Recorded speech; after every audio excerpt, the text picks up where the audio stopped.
하나님 아버지 감사합니다. 진리의 말씀을 늘 생각나게 해주시고 오늘 귀한 시간 다시 허락해 주셔서 절대 진리 하나님의 말씀, 영원한 존재인 하나님의 살아계심과 또 능력의 영광을 말씀을 통하여 확인할 수 있는 귀한 시간 주셔서 감사드립니다. 일찍이 여호와께서 주신 무한한 은총으로 성경 신학을 모두 연구하게 하시고 또한 모든 내용을 여호와 계시로 이해하고 또한 안내해준 우리가 연구서를 같이 대하게 되었습니다. 보혜사 성령께서 기록하게 하셨고 또한 깨닫게 하실 줄을 믿사오며 우리들의 모든 주고받는 이야기들이 진리의 바탕을 둘 수 있도록 더욱 성경 진리에 매진할 수 있도록 우리를 지켜주시옵소서. 예수님의 이름으로 기도드렸습니다. 아멘. 네, 약속해드린 대로 오늘 성경 강론 8권요 4226 4206, 예, 잠언 10장에서부터 시작하도록 하겠습니다. 음, 이게 지금, 왕가를 세우시는 여호와가 제3절이고요. 2절은 뭐였냐면, 지혜를 주관하시는 여호와였습니다. 그래서, 1절은 서원이었고요. 1장 1절에서부터 6절까지, 1장 7절에서부터 9장은 지혜를 주관하시는 여호와인데, 모든 타이틀에, 제목에 거의 지혜가 다 들어 있습니다. 그러니까 1장 7절에서부터 9장까지는 지혜라는 개념이 무엇인지를 상세하게 설명을 하고 있고 이것은 여호와의 주권성과 연관되어 있습니다. 그 주권성은 언약을 성취해 가시는 여호와의 단독적인 바로 섭리 방법이라고 할 수가 있겠죠. 그 요절 잘 아시는 대로 악인도 악한 날에 사용을 하신다는 겁니다. 거기에 이제 우리의 생각을 에, 따라갈 수가 없는 차원이 있는 거죠. 뭐 선악을 근본적으로 우리가 모를 뿐만 아니라 또한 선이 무엇인지를 우리가 판단하거나 또한 뭐 처리할 수는 더더욱 없는 일인 거죠. 그런 의미에서 보면 이 1장 7절에서부터 9장까지 지혜는 서원에서 밝혀주신 대로 바로 창세전 상태입니다. 창세전 마음의 상태이기 때문에 매우 매우 심오한 상태이고 메시아의 본성과 관련해서 생각을 해볼 수 있는 안내를 해주고 있습니다. 마태, 마가, 누가, 요한 중에서도 요한복음에 나타난 본성이 신성이신 그리스도의 본질과 관련된 부분이 제2절 지혜를 주관하시는 여호와 잠언 여호와의 주권성 찬양에서 지난 시간에 살펴본 겁니다. 그러므로라는 연결과 함께요. 제3절 지혜를 주관하시는 여호와이심으로 바로 왕가를 지혜를 통해서 세워주시고 그 지혜가 음, 택한 왕에게 그대로 전달되는 그 지식을 그 내용을 우리는 명철이라고 얘기를 할 수 있습니다. 그래서 10장에서부터 15장까지 보시면은 한 장 넘겨 보시면은요.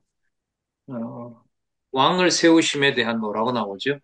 명철이라고 나옵니다. 그래서 10장에서부터 15장까지는 지혜의 근거를 둔 바로 명철과 관련되어 있다. 그 한쪽 가로가 5개거든요. 10장에서부터 22장 16절까지 너무나 논리적으로 연결이 잘 됩니다. 먼저 어디를 보시냐 하면 4208에 보시면 왕을 세우심에 대한 명철이 거기 이제 지혜를 얻은 아들, 그다음에 훈계를 듣는 아들, 여호와 경외하는 자 이렇게 나오니까요. 자, 지혜를 얻은 아들을 세우는데, 자, 세운다는 말은 성취하신다는 거죠. 그 성취와 관련된 개념이 바로 명철입니다. 그 명철은 어, 창조에서부터 심판까지 마음의 그 상태가 작용하는 것이죠. 그게 명철이라고 본다면은 명철은 창세기에서부터 계시록까지 이 지상에서 이루어지는 언약과 성취라고 할 수가 있습니다. 그래서 그 지혜를 얻은 아들을 실제로 성취로서 세우시고요. 세우셨으므로 이렇게 됩니다. 세우셨으므로 12장, 13장에 훈계를 듣도록 하십니다. 훈계는 바로 지혜와 훈계를 듣는 것이 명철을 주시는 거고요. 그 명철의 근거가 지난 시간에 살펴본 바로 지혜라고 할 수가 있습니다. 그 결과는 뭐냐 하면 14장과 15장에 여호와 경외하는 자를 세우기 위한 겁니다. 여호와 경외하게 해서 자, 16장에서부터 19장 17절은 여러분 개론 책 펴놓으시고 참조하시기 바랍니다. 여호와 경외하는 자를 세우심으로 이렇게 되고요. 여호와를 의지할 것을 가르쳐주는 내용입니다. 여호와를 의지할 것을 훈계함으로 결과는 또 뭐냐면 여호와를 경외할 것을 훈계합니다.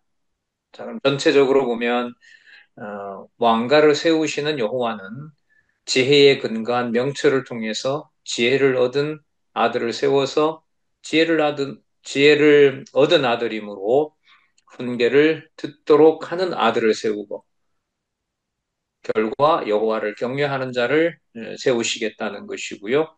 자, 세워서 바로 여호와만 의지하게 하시고 그래서 마지막 바로 여호와를 경외하도록 하시는 내용이 바로 22장 16절까지입니다.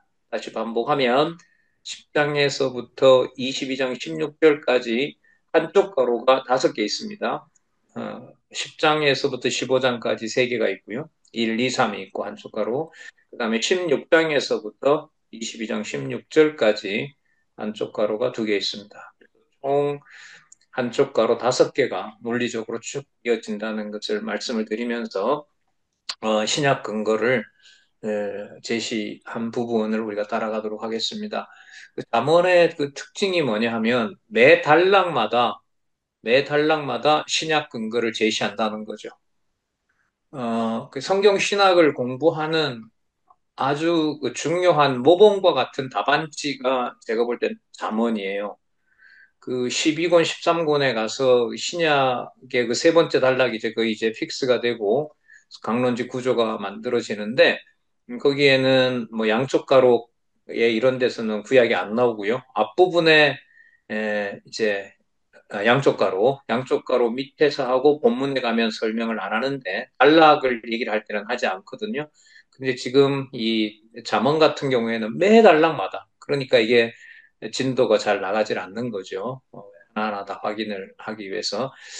음, 다르게 또 강조를 하면 성경을 언약과 성취, 섭리사의 관점에서 여호와 계시로 공부하는 어, 아주 명확한 텍스트가 잠언이다는 사실을 여러분들에게 다시 알려드립니다. 그러니까 강론주를 그대로 읽어가면서 소개하고 있는 신약 근거, 또 신약 근거에서 예를 들면 마태복음 뭐 23장에 나온다고 했을 때는 마태복음 전체까지 연결해서 공부를 해 가시면 될 것 같습니다. 늘 말씀드리지만은 향후 이 성경 신학의 연구는 바로 이 잠언과 같이 다른 부분에도 그렇습니다만은 잠언과 같이 모든 말씀 요약한 성경 본문 요약의 명쾌함이 신약의 그리스도와 연관이 된다는 연구가 계속해서 많이 이어졌으면 좋겠다 이런 생각입니다. 생각이라고 보고요. 계속해서 나아가 보도록 그렇게 하겠습니다. 자, 그래서 먼저 10장에서부터 15장까지 왕을 세우시는 명철에 대해서 먼저 10장에서부터 11장까지 지혜를 얻은 아들을 세우십니다. 지혜는 어디 차원이라고요? 창세전입니다. 창세전 상황입니다. 그래서 여러분 이 10장에서부터요 31장까지는 창세전의 지혜가 창세전 영원한 지혜를 현재 지금 이 순간에 우리가 느끼고 말하고 생각하는 것까지 연결시킨다고 보시면 돼요. 자, 지난 시간에 2절이 지혜였고요. 오늘 3절이 뭐라 그랬어요? 핵심 개념이 명철이라 그랬어요.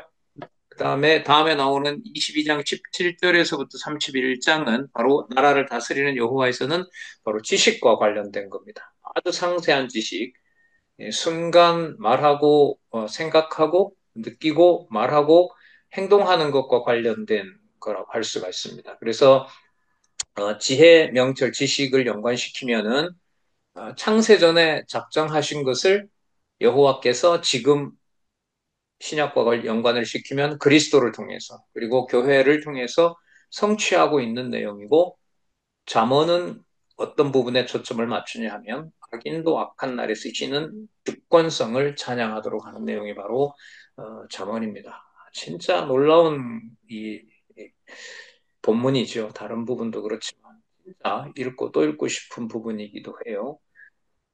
잠언 공부들을 이제 해보셨는지 모르겠습니다만은 뭐 기회가 되시면 한번 안내를 해보시거나 또 강론을 한번 해보시면 진짜 참 좋겠다 이런 생각이 듭니다. 진짜 심오합니다.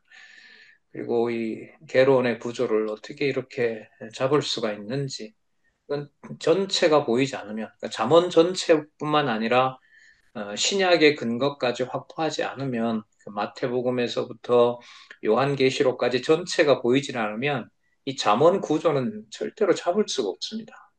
놀라운 안내이고 만약에 연구를 하신다면 시간이 꽤 많이 걸립니다. 본문 자체도 열왕기서가 다 검토가 돼야 되잖아요. 열왕기의 역사적 사실을 바탕으로 지금 이 잠언을 기록하거든요. 그러니까 어디 엉뚱한 얘기가 나와서는 안 되는 거죠.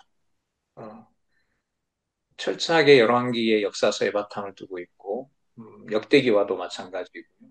역대기도 연관이 되고 그리고 장처월 메시아와 연관해서는 8장 22절에 소개했던 대로 지혜가 나오면 어디로 간다? 하늘로 가는 이런 어떤 구조를 가지고 있습니다. 자, 그러면 우리 10장에서부터 11장까지 지혜를 얻은 아들을 세우심에 대해서 살펴볼게요. 10장 1절에서부터 9절까지 지혜로운 아들과 미련한 아들에 대한 명철을 가르쳐 주시는 내용이 나오는데 여기에 대한 신약 근거는 4, 2, 1, 3에 나옵니다. 4, 2, 1, 3에 보시면 음, 세 번째 줄에 이는 장차 오실 하나님의 지혜로운 아들에 대해서 아들 메시아가 만왕의 왕으로 세우심을 입을 섭리에 대한 예표로서의 모형과 그림자다.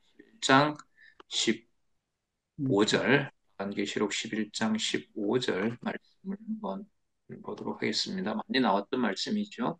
일곱째 천사가 일곱째 나타나 천사가 나팔을 불며 하늘에 큰 음성들이 하나님의 나서 가로되 약속하듯 세상 나라가 나라가 주와 우리 그 그리스도의 주의 나라가 되어 나라가 그가 영원토록 노릇하시리로다.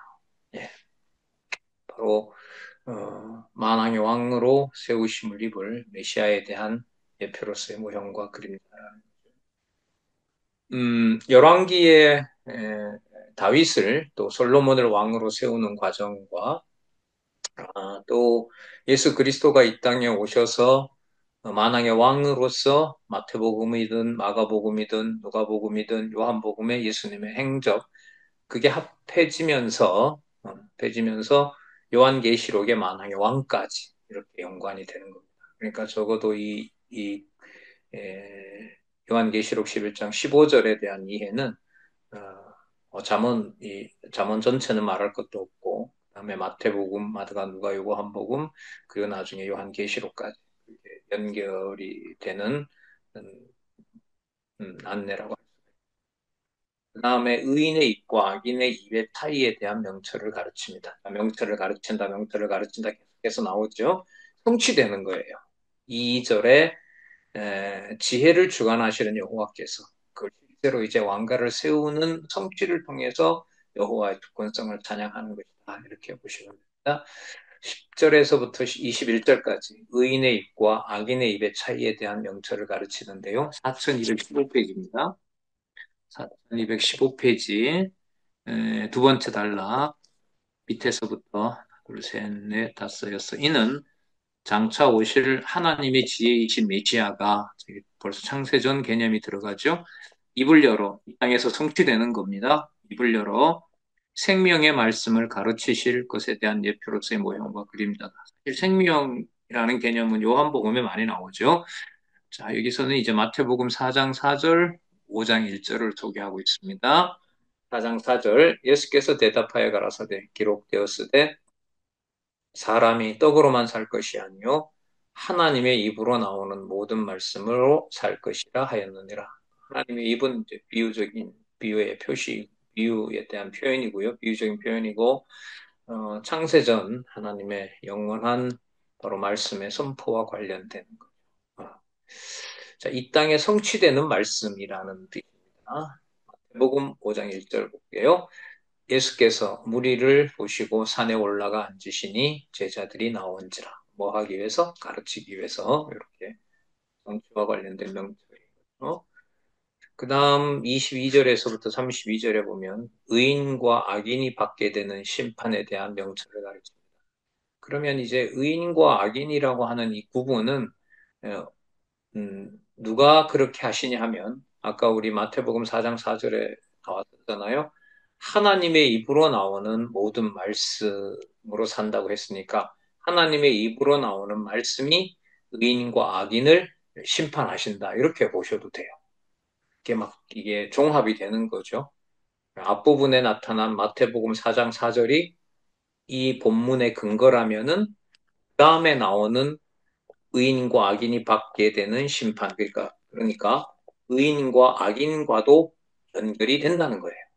무엇이? 하나님의 입으로 나오는 모든 말씀이. 그러면 하나님의 입으로 나오는 말씀은 창세전에 그 지혜를 이 땅에 보여주시는 성취와 연관이 되는 거고, 그 성취가 됨으로써 누가 구분이 되는 거예요? 의인과 악인이 구분이 되는 거죠. 의인과 악인은 우리가 알 수가 없어요. 그러니까 여호와의 말씀이 살았고 운동력 있는 말씀이 의인과 악인을 드러내시는 겁니다. 그 심판하시는 거죠. 여기에 대한 근거가 4217페이지에 가시면 밑에서부터 세 번째 줄에 이는 장차 오실 하나님의 지혜이신 메시아가 택함 받은 자와 버림받은 자가 받게 될 심판에 대하여 가르쳐 주실 것에 대한 예표로서의 모형과 그림이다. 그러면 여러분이 명철과 관련된 내용이 무엇과 가장 나오죠? 심판과 관련된 게 나옵니다. 그리고 이거는 그러면 잠언의 주어인 주권성하고도 연관이 돼야 안 돼요? 바로 되죠. 돼요. 제 아쉬움은 이제 우리에게 남는 과제는 이럴 때 개념을 통해서 이제 제가 이 논리적인 어떤 흐름을 만들었잖아요. 제가 제 방식으로 이렇게 이해를 했잖아요. 근데 여기에서 이제 더 들어가야 되는 게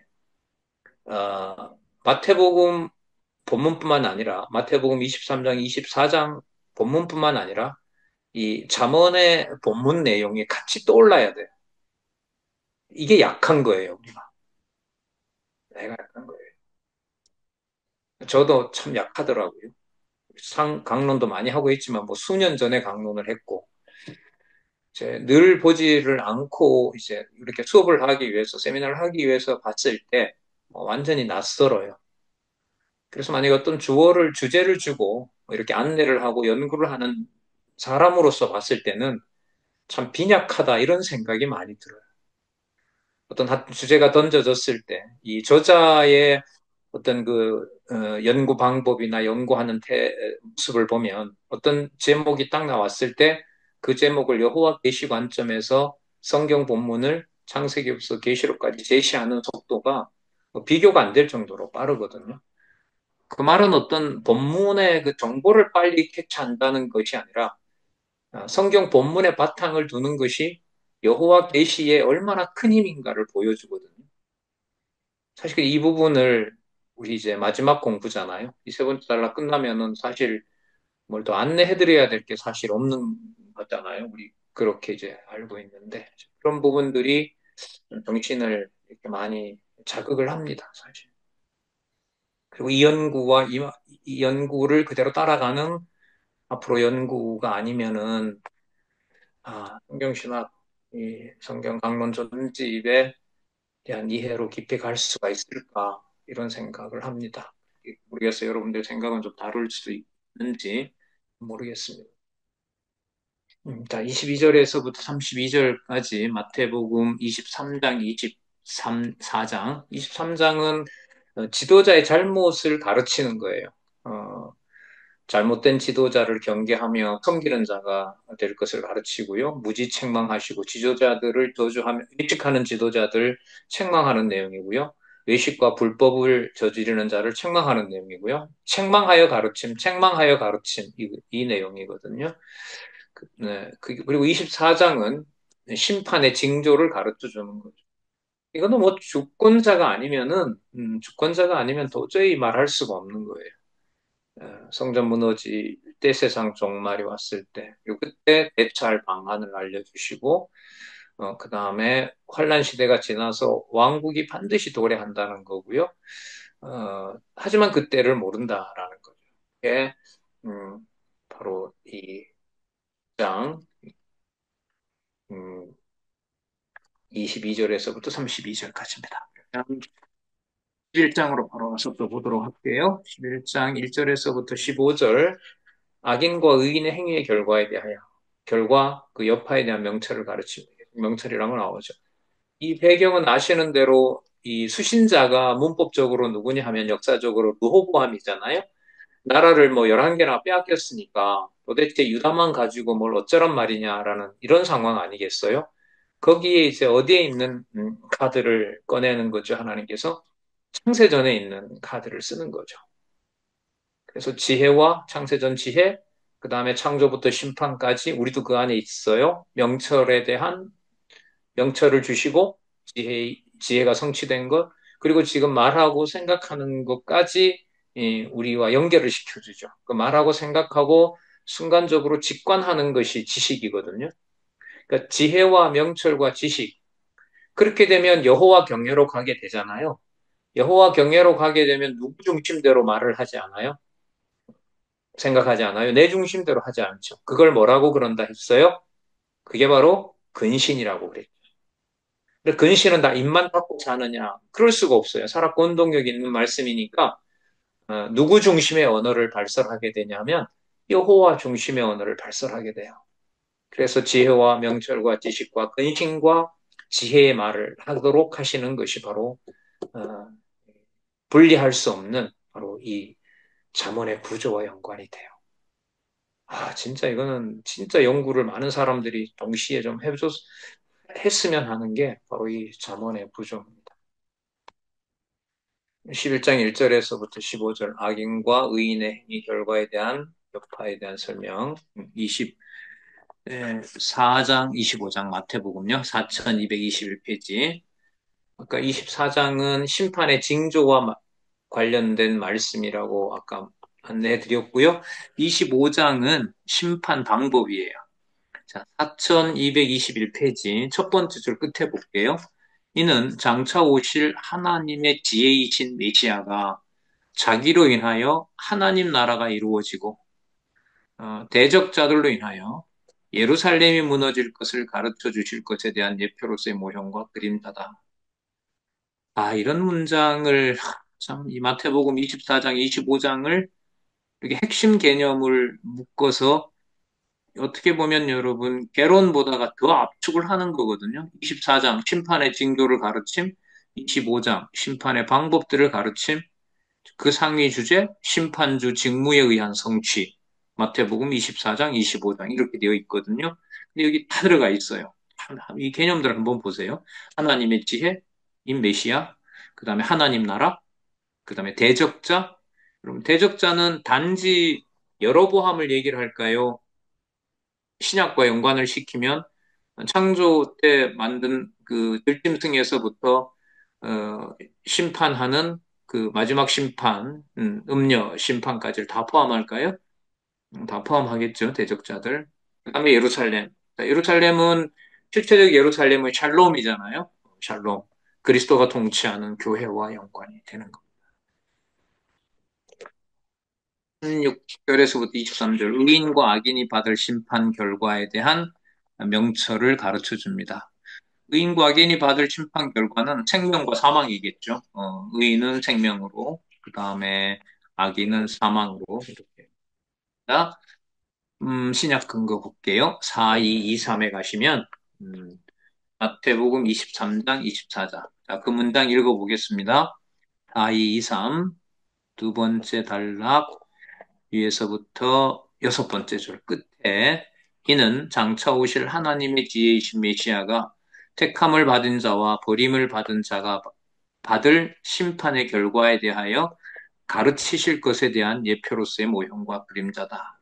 그래서 23장에 해당하는 내용, 아까 우리 살펴봤었죠. 23장 내용은 지도자의 잘못을 가르쳐 주시는 내용이고, 그 다음 24장은 심판의 징조들을 가르쳐 주시는 내용입니다.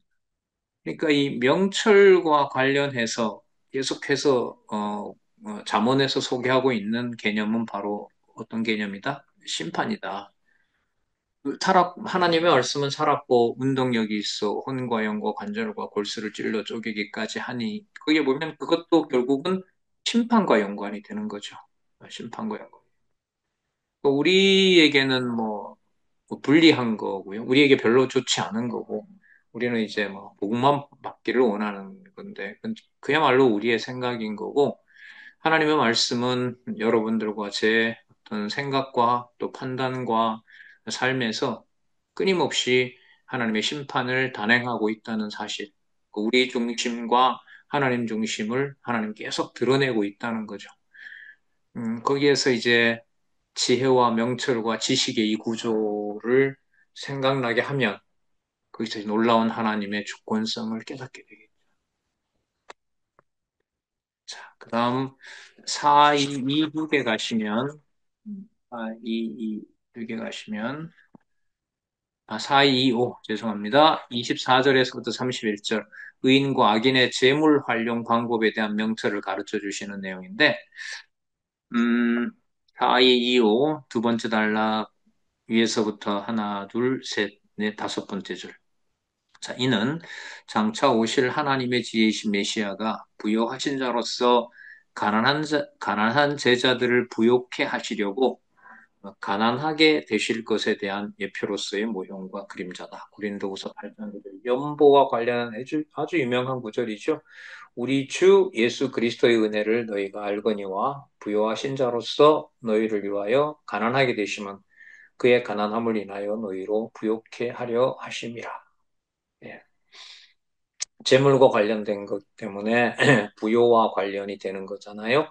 그 부요는 장차 그리스도가 세상에 있는 걸 모두 줌으로써 하늘에 있는 부요가 무엇인지를 성취하실 것과 관련된 것이다. 이렇게 정리를 할 수가 있겠죠. 그러니까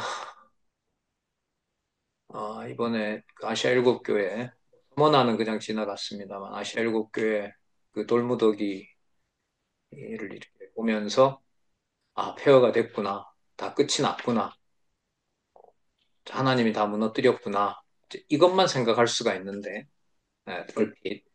그러나 고린도후서 8장 9절로 보면 그리스도의 몸이 찢기신 것과 초대교회의 그 그렇게 고난을 견디면서 지탱하던 그 가정교회와 그 이후에 기독교가 국교가 되면서 그렇게 번영했던 마음 놓고 연구하는 거죠. 국가가 후원하니까 결국 또 타락으로 이어지지만은 국가의 후원 속에서 천년이나 어, 타락하기도 하고 진리의 말씀이 또 이어지기도 하는 뭐가 일어나는 거죠? 예, 심판이 일어나는 거죠. 자, 그 모든 게 그리스도가 어떻게 되심하고 관계가 되죠? 가난하게 되심으로 바로 부요하게 될 자들을 챙기시는 것과 연관이 된 역사다. 그냥 과거에 허무한 것으로 끝났다. 이거는 이제 영원성하고는 바로 맞지는 않아요, 사실. 한 다음에 영원성 볼 텐데, 인생의 무익한 행사이고, 전도서의 후반부의 주제는 뭐죠? 하나님의 영원한 행사이잖아요. 하나님 영원한 행사. 그 앞에 하나님께서 뭘 보여주셔야 돼요? 하나님의 명확한 심판을 보여주셔야 돼요. 그게 지금 고린도후서 8장 9절을 소개하고 있어요. 주 예수 그리스도의 은혜를 너희가 알거니와 은혜가 뭐냐면 부요하신 자로서 너희를 위하여 가난하게 되시면 그의 가난함을 인하여 너희로 부요케 하시니라. 그러면 여러분 남쪽 유다와 북쪽 이스라엘을 왜 균등이 아니라 거의 유다 지파만 남도록 하고 한쪽을 딱 버린 이유가 나타나죠. 나라를 다 버리지만은 그 버린 그 나라가 버린 것이 아니라 그리스도가 버려짐으로 참으로 부요한 것이 무엇인지, 어느 나라인지, 어디에 속한 나라인지를 알려주는 내용이 여러분 남쪽과 북쪽의 분국이었다는 거예요. 솔로몬의 그 잠언과 그 전도서의 내용을 솔로몬이 기록하면서 장차 찢어질 바로 이 두 나라, 북쪽과 남쪽에 예, 바로 하나님 심판하시면서 모든 불을 북쪽에다가 쏟아주면서 그 나라를 망하게 하시고 그 망하게 하시는 여호와의 주권성을 남쪽 유다로 하여금 깨닫게 하는 바로 이 비밀을 어, 솔로몬에게 깨닫게 하시고 거기에 이제 악의 문제를 악한 자를 하나님께서 어, 바로 적당하게 쓰시면서 진짜 부요한 것이 무엇인지를 깨닫게 하는 바로 그 말씀이 잠언이라고도 할 수가 있겠죠. 자, 이 한쪽 가로 1, 10장에서부터 11장까지 지혜를 얻은 아들을 세우심에 대한 정리 볼까요? 4, 2, 2, 6, 4, 2, 6, 4, 2, 5 제일 밑에 4, 2, 5 마지막 줄부터 보겠습니다. 여호와께서 솔로몬으로 아들에게 지혜를 얻은 아들을 왕으로 세우심에 대하여 가르쳐 주도록 섭리하시는 것은 장초 오실 하나님의 지혜이신 메시아를 만왕의 왕으로 세우실 섭리에 대한 예표로서의 모형과 그림이다. 계시록 11장 15절에서부터 18절 읽었었죠? 일곱째 천사가 나라 나팔을 불매 세상 나라가 우리 주와 그리스도의 나라가 되어 그가 세세토록 왕노로 다시리로다. 자, 그 다음에 16절에 24장로들이 하나님께 경배한다고 했고요. 17절에 보면 옛적에도 계셨고 시방도 계신 여호와 하나님이죠, 이거. 여호와 하나님 곧 전능하신 이여 친히 그 권능을 잡으시고 왕노로 타시도다. 8절에 이방들이 분노함에 주의 진노가 임하여 죽은 자를 심판하시며 심판 나오죠. 음, 종 선지자들과 성도들과 또 물론대수하고 주의 이름을 경외하는 자들에게 상 주시며 또 땅을 망하게 하는 자들을 멸망시킬 때로소이다. 그래서 명쾌하게 11장 계시록 11장 15절부터 18절까지 다음 본문 더 볼게요. 4216 위에서부터 세 번째 줄. 따라서 솔로몬의 지혜에 대한 가르침은 장차 하나님의 지혜이신 메시아를 보내어 주실 섭리에 대한 예언적인 성격을 지닌 언약계시다. 고린도전서 2장 6절에서부터 9절까지 볼게요. 그러나 우리가 온전한 자들 중에서 지혜를 말하노니 이는 세상의 지혜가 아니요 또 이 세상에 없어질 관원의 지혜도 아니요. 솔로몬도 관원이잖아요. 왕이잖아요. 음. 거기에 그거에 비할 바도 아니고 오직 비밀한 가운데 있는 뭐 솔로몬이 결코 알 수 없다는 거겠죠. 솔로몬도 오직 비밀한 가운데 있는 하나님의 지혜를 말하는 것이니 곧 감추었던 것인데 하나님이 우리의 영광을 위하사 만세전에 미리 정하신 것이라. 명쾌하네요. 이 지혜는 이 세대의 관원이 하나도 알지 못하였나니 만일 알았다면 영광의 주를 십자가에 못 박지 아니하였으리라. 기록 하나님이 자기를 사랑하는 자들을 위하여 예비하신 모든 것은 눈으로 보지 못하고 귀로도 듣지 못하고 사람의 마음으로도 생각지 못함과 같으니라. 따라서 전체적인 이 잠언의 구조로 보면 지혜와 명철과 지식을 하나님이 어떻게 해주셔야 된다? 일치시켜 주셔야 된다. 그 일치를 지금 주권성과 관련된 계시의 말씀이 바로 이렇게 정리를 해드리겠습니다. 그 다음에 훈계를 듣는 아들. 그러니까 지혜를 얻는 아들을 세우심으로 훈계를 듣는 아들을 세우시는 것으로 연결이 됩니다. 12장 1절에서부터 14절 의인과 악인의 결국 및 그 행동에 대한 명철을 가르쳐 줍니다. 마태복음 23장, 24장을 근거로 제시하고 있는데요. 어디 있냐면 4230페이지. 230페이지 밑에서부터 세 번째 단락 밑에서부터 셋, 넷, 다섯, 여섯 일곱 번째 줄이네요. 그리고 이는 장차 오실 하나님의 지혜이신 메시아가 택함을 받은 자와 버림을 받은 자가 받을 심판의 결과에 대하여 가르치실 것에 대한 예표로서의 모형과 그림자. 복음 23장, 24장 아까 말씀드렸죠?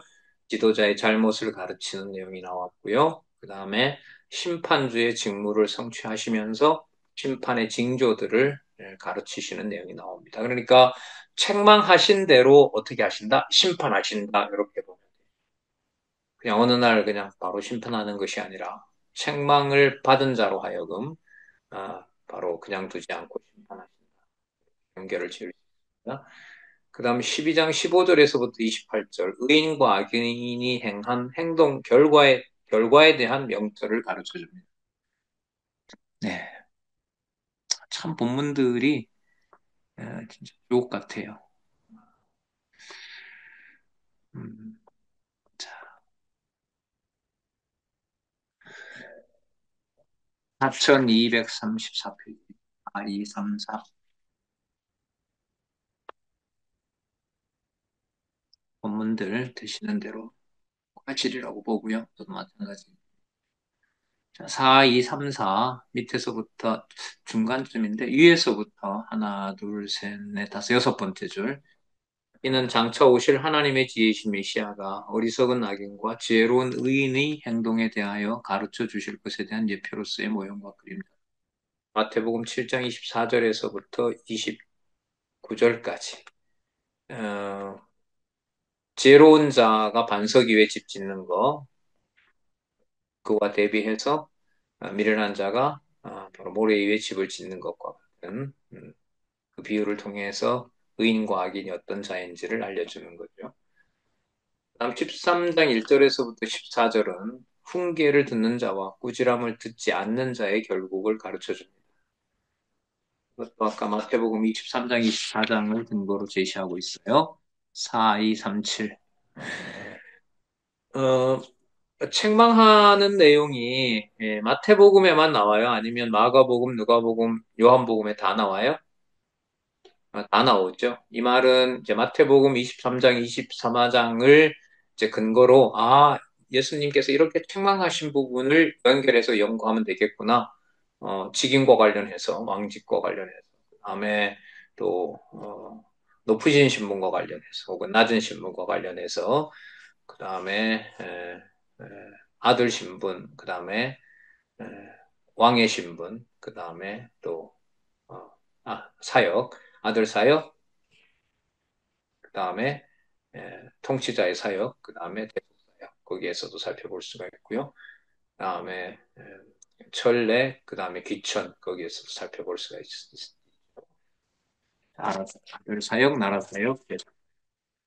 자, 다음 13장 5절에서부터 25절 4237에 보시면 지혜로운 자와 미련한 자의 행동 결과에 대해서 가르칩니다. 지혜로운 자를 선인이라고 하고요. 미련한 자를 악인이라고 여기서 표현을 하고 있습니다. 그 결과는 어, 선인인 지혜로운 자는 하나님의 말씀을 통해서 양약과 풍요를 약속하지만 미련한 자에게는 궁핍과 수욕을 당하는 일을 주관해 가신다는 사실을 알려줍니다. 음, 은 4240페이지, 4240페이지 세 번째 줄 마태복음 25장. 마태복음 25장은 심판의 방법을 알려주시는 거예요. 심판주의 직무를 통해서 당신의 구약의 언약한 메시아임을 성취하시는데 마태복음 25장은 심판의 방법을 알려줍니다. 신랑을 맞는 슬기 있는 여자가 이런 여자다. 그 다음에 달란트를 남긴 충성된 종은 이렇다. 그 다음에 심판대의 오른편에 있는 자가 나라를 상속한다. 기준에 자기 기준의 주권적인 심판의 방법들을 선포하는 내용이고요. 그 다음에 4240페이지에 이제 3 들어가기 전에 한쪽 가로 2번 정리이죠. 훈계를 듣는 아들을 세우심에 대한 마지막 세 번째 단락을 다 읽어보겠습니다. 4240페이지. 여호와께서 솔로몬으로 아들에게 훈계를 듣는 아들을 왕으로 세우심을 가르치도록 섭리하신 것은 장차 오셔서 하나님의 뜻을 준행하실 하나님의 지혜이신 메시아를 만왕의 왕으로 세우실 섭리에 대한 예표로서의 모형과 그림자다. 따라서 솔로몬의 지혜에 대한 가르침은 장차 하나님의 지혜이신 메시아를 보내어 주실 섭리에 대한 예언적인 성격을 지닌 언약 계시이다. 그래서 먼저 보면 계시록 11장 15절에서 18절. 자, 여호와 번역이 들어간다 그랬죠. 15장에 우리 주와 그 그리스도의 나라가 되어라고 할 때 우리 주 안에 우리 여호와와 그 그리스도의 나라가 이렇게 번역된다고 했고요. 번역 확인하는 것은 바로 여호와와 그리스도 개념이 분리될 수 없다는 것을 확인하기 위한 거고요. 가로되 감사하옵나니 옛적에도 계셨고 시방도 계신 여호와 하나님, 이것도 마찬가지입니다. 자, 그 다음에 고린도전서 2장 6절에서부터 9절, 이것도 아까 우리 살펴봤었죠. 세상 지혜가 아니다는 거, 우리가 가지고 있는 우리에게 주신 지혜는, 그리고 감추었던 것이고 절대로 이 세상은 알 수 없는 것이라고 하는 사실, 바로 그 지혜가 이 땅에 성취되는 것이 바로 명철. 그러므로 훈계를 듣는 아들을 세운 결과는 한쪽 가로 3 여호와 경외하는 자를 세우는 것으로 이루어집니다. 4장 1절에서부터 4절, 14절 지혜로운 자와 미련한 자의 행동에 대해서 가르쳐 줍니다. 4244페이지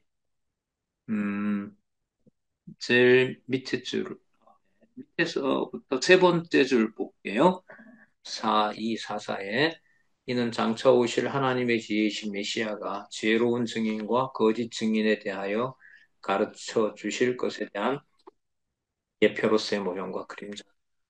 우리 지혜로운 자, 반석 위에 집을 짓는 지혜로운 자, 그 다음 모래 위에 짓는 미련한 자를 심판하시는 거죠. 심판하시는 것이고, 어, 그 우리 눈에 볼 때는 지혜로워 보이기도 하지만 그게 미련한 행동이 될 수도 있고, 우리 눈으로 봤을 때는 미련한 것 같지만 그게 지혜가 될 수 있는 겁니다. 그러니까 주권자에게 그 기준이 있다는 거죠. 그리스도에게 그 기준이 있다는 사실이 바로 여호와를 경외하는 근거가 되는 겁니다. 그렇지 않으면 나라가 크면 여호와를 경외하고 그렇지 않으면 여호와에 투정을 하는 일이 벌어지잖아요.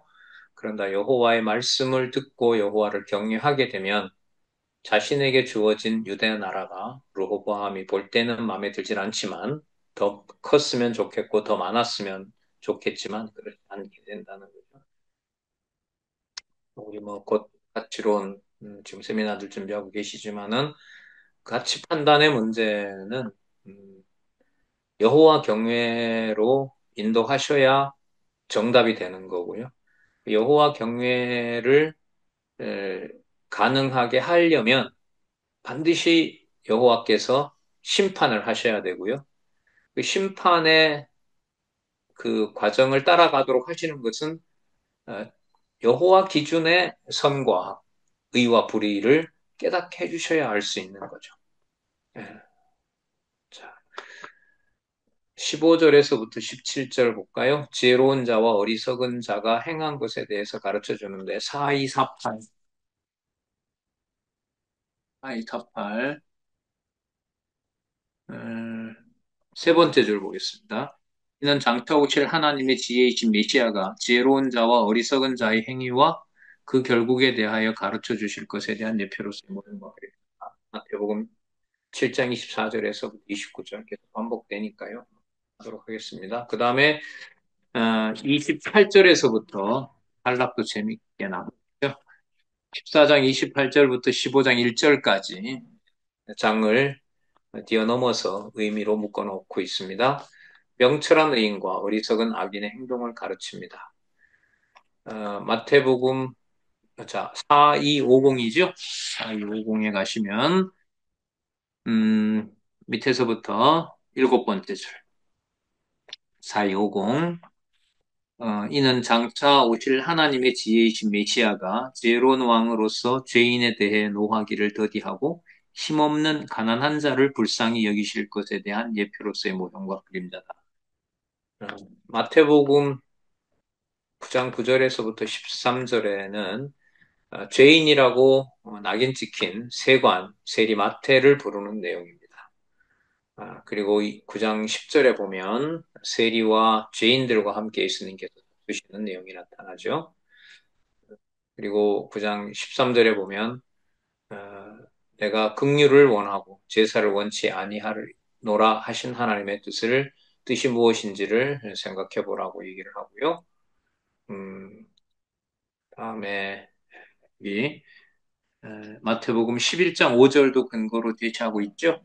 마태복음 11장 5절 소경이 보며 안전뱅이가 걸으며 문둥이가 깨끗함을 받으며 귀머거리가 들으며 죽은 자가 살아나며 가난한 자에게 복음이 전파된다 하라.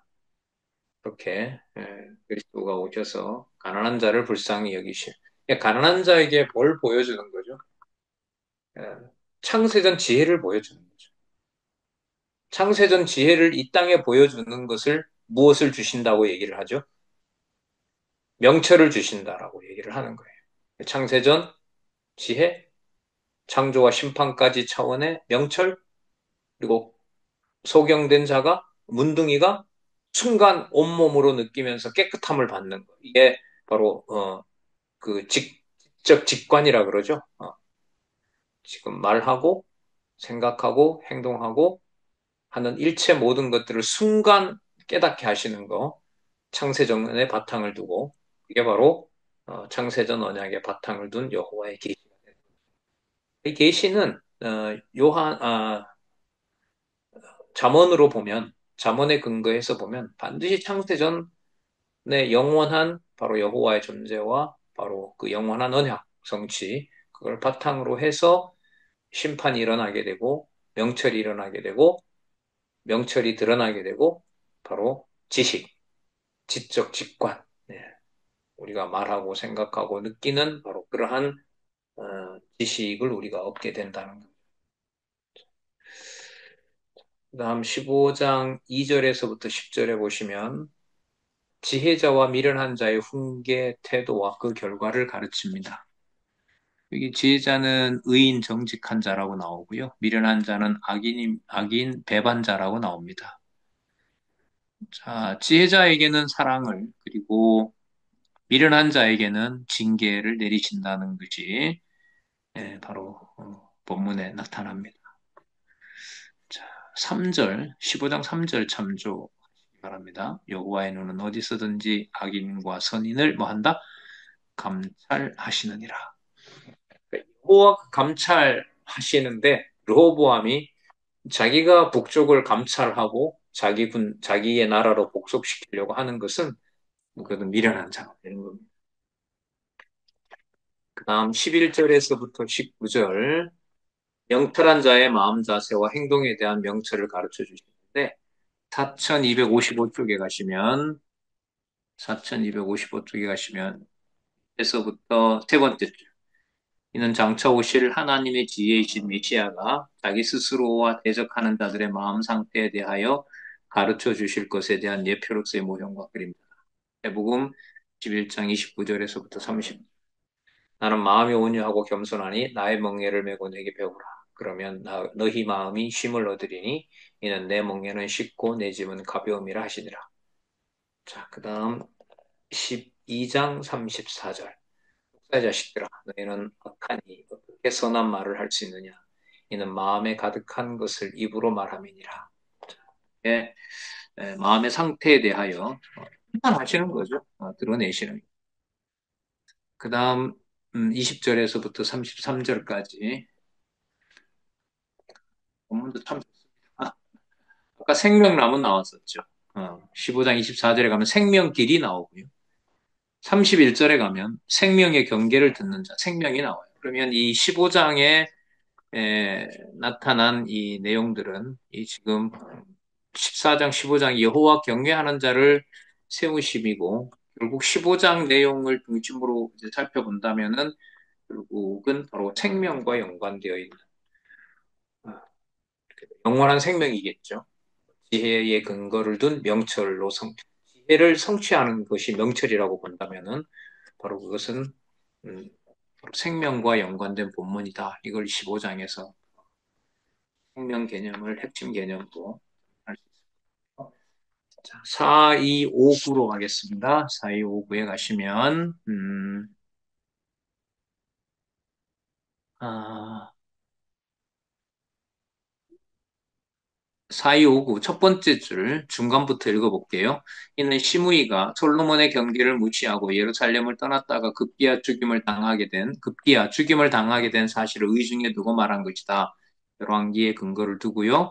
자, 그러면서 여호와를 경외하는 것은 지혜의 훈계라며 겸손은 종기의 앞잡이라고 했다. 이는 지혜로운 솔로몬이 아들을 훈계하는 것은 여호와를 경외하게 하려는 것이라며 여호와의 정하신 뜻에 따르는 겸손은 왕으로 존귀함을 얻게 하는 길잡이가 된다는 것으로 말했다. 그 다음 단락에 와서 결국 이것은 자 장차 둘, 넷, 여섯, 일곱 번째 줄이죠.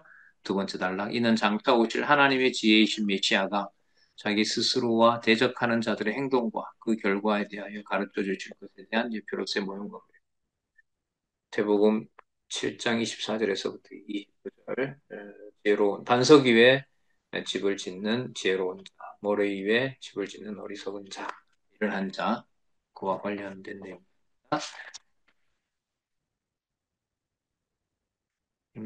그리고 14장, 15장 한쪽 가로 3이죠. 여호와 경외하는 자를 세우심에 대한 거를 한번 보도록 하겠습니다. 4260페이지 두 번째 단락. 여호와께서 솔로몬으로 아들에게 여호와를 경외하는 자를 왕으로 세우심을 가르치도록 섭리하신 것은 4260페이지 두 번째 단락 두 번째 줄 장차 하나님의 뜻을 행하러 오실 하나님의 지혜이신 메시아를 만왕의 왕으로 세우실 섭리에 대한 예표로서의 모든 것입니다. 계시록 11장 15절에서부터 17절. 그 반복하는 구절은 이제 계시록하고도 확대가 되지요, 당연히. 핵심 구절인 거죠. 그러니까 성경 강론 전집을 이해해 갈 때 반복하는 여러분 핵심 구절들은 그 자체로 의미가 큽니다. 다른 걸 쓸 수 있는데도 이걸 계속해서 반복함으로써 이 구절이 중요한 의미를 갖는다라는 것을 알려주기도 하기 때문에요. 그 다음에 고린도전서 2장 6절에서부터 9절 살펴봤었죠. 세상에 있는 관원이나 세상에서 없어질 그럴 지혜가 아니라 감추었던 창세전에 감추었던 바로 하나님의 지혜. 2장 7절 오직 비밀한 가운데 있는 하나님의 지혜. 이게 지금 명철의 근거가 되고 하나님의 영광을 위하여 만세전에 작정한 것이다. 하나님이 우리의 영광을 위하여 만세전에 미리 정하신 것. 그래서 지혜와 명철과 지식은 분리가 절대로 되지 않게 하신다. 음. 다음에 이제 16, 10, 10장에서부터 15장까지 왕을 세우심에 대한 바로 없는 번호 1, 왕을 세우심에 대한 명철을 또 정리하고 가겠죠. 어디냐면 4261페이지 4260페이지 밑에서부터 두 번째 줄 볼게요. 이와 같은 계시 섭리는 장차 하나님의 지혜로 오실 메시아가 택자들에게 신령한 지혜를 가르쳐 주실 것에 대한 예표로서의 모형과 그림자다. 1장 49절. 예, 처음 나오네요. 한번 읽어볼게요. 그러므로 하나님의 지혜가 일렀으되 내가 선지자와 사도들을 저희에게 보내리니 그중에 더러는 죽이며 또 핍박하리라 하였다. 그리고 고린도전서 1장 24절. 오직 부르심을 입은 자들에게는 유대인이나 헬라인이나 그리스도는 하나님의 능력이요 하나님의 지혜다. 그리고 고린도전서 2장 6절에서부터 9절 아까 살펴본 겁니다. 자, 그러면 여러분 여기서 이제 누가복음 9절과 고린도전서 1장 12절과 고린도전서 2장 6절에서 9절을 논리적으로 딱 한 묶음으로 묶으면서 어디에 정리가 되는 거죠? 잠언 10장에서부터 15장까지 왕을 세우심에 대한 명철이 바로 신약 근거 이 속에 다 응축이 되는 겁니다. 이걸 확인하는 것은 시간을 필요로 합니다. 예. 앞으로 이제 우리가 알고 믿는 것이 같아라고 하는 게 결국 강론집 연구를 벗어나서 할 수가 없는 거라고 봐요. 그리고 이게 바탕이 되는 거고요. 좀 이런 방식이 앞으로 계속 공부를 해가는 연결 방식이 되기도 하는 거죠. 그게 여호와 계시인지 아닌지를 이제 하나님께서 연구자들이 서로 이제 소통하게 하고 또 강론집의 가치를 알게 하시고 성경이 진짜 여호와 계시다라는 것을 깨닫게 하는 그러한 이제 연구들이 계속 이어졌으면 간절함이 생기네요.